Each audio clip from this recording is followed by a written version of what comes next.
बिस्मिल्लाहिर्रहमानिर्रहीम। अस्सलाम वालेकुम प्यारे बच्चों, उम्मीद करती हूँ कि आप लोग खैर हर्रियत से होंगे। हमने शुरू किया हुआ है 10वीं क्लास का उर्दू अलिफ़ का सबक नंबर 3 परिस्तान की शहज़ादी, जिसको हमने आधा पढ़ लिया है, यानी कि आधा सबक हम पढ़ चुके हैं और बाकी जो बकिया रह गया है आज हम इंशाअल्लाह ताला वो मुकम्मल करेंगे। तो आप लोग भी अपनी अपनी उर्दू की किताबें खोल लें, सफ़ा नंबर 34, और मेरे साथ साथ जो है सबक को पढ़ते जाएं समझ के, और साथ ही साथ जो मैं मायनी बताती हूँ, अल्फाज मायनी, जो मुश्किल अल्फाज और तरकीब के जो मायनी होते हैं, मफ़हूम होते हैं, जो मैं आपको समझाती हूँ, पढ़ाती हूँ, तो आप लोग वो साथ साथ किताब के ऊपर लिखा भी करें और समझा भी करें और याद भी किया करें। ठीक है जी, चलते हैं सबक की तरफ। आज हमने यहाँ से शुरू करना है, सफ़ा नंबर 34 से, दरमियान से। साथ ही पान का भी ख्याल आया, मैं पान आज भी बहुत कम खाती हूँ, लेकिन खाना खा कर 2 वक़्त तो ज़रूर खाने की आदत है। अब जो पता तोड़ती हूँ तो पान की खुशबू मुंह में जो रखा तो ये मालूम हुआ कि इतरदान में रखी हुई गिलोरी गले में आ गई। गिलोरी बोलते हैं तैयार शुदा पान। कहते हैं कि मोहम्मद शाह रंगीले की कोकलाबाई जैसा पान खाती थी।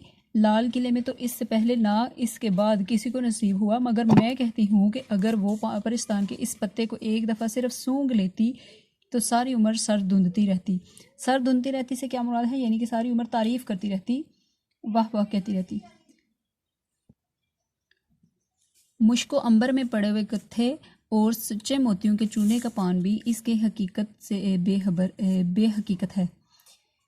जब सांस लेती थी नई से नई खुशबू की लिपटें आती थी। अब बहन बादशाह बेगम ने, जिनका नाम ज़मुरुद परी था, तोशाखाने वालियों को हुक्म दिया। तोशाखाना बोलते हैं सामान रखने का कमरा। तोशाखाना वालियों को हुक्म दिया कि शहजादी के कपड़े लाओ। कश्तियों पर कश्तियाँ, थान पे थान आने लगे। कपड़ों और गोटा किनारी को देखकर मेरी तो अकल जाती रही। बड़ी बड़ी रानियों, शहजादियों के जोड़े देखे हैं। नूर बाई की पिशवास भी देखी है। पिशवास होता है औरतों का जो लिबास है, जो कि पाँव तक लंबा होता है, उसे पिशवास कहते हैं। भी देखी है जिसमें सेरू जवाहरात टिके हुए हैं। सेरू जवाहरात से मुराद है यानी कि बहुत ज़्यादा वज़नी जवाहरात और कीमती जवाहरात टिके होते हैं। लेकिन उन कपड़ों से क्या निस्बत। कुजा दुनिया के कपड़े, कुजा परिस्तान के। कुजा दुनिया के और कुजा परिस्तान के मतलब है कहाँ दुनिया के कपड़े और कहाँ परिस्तान के कपड़े। आँख नहीं ठहरती। रेशम और सोने के तारों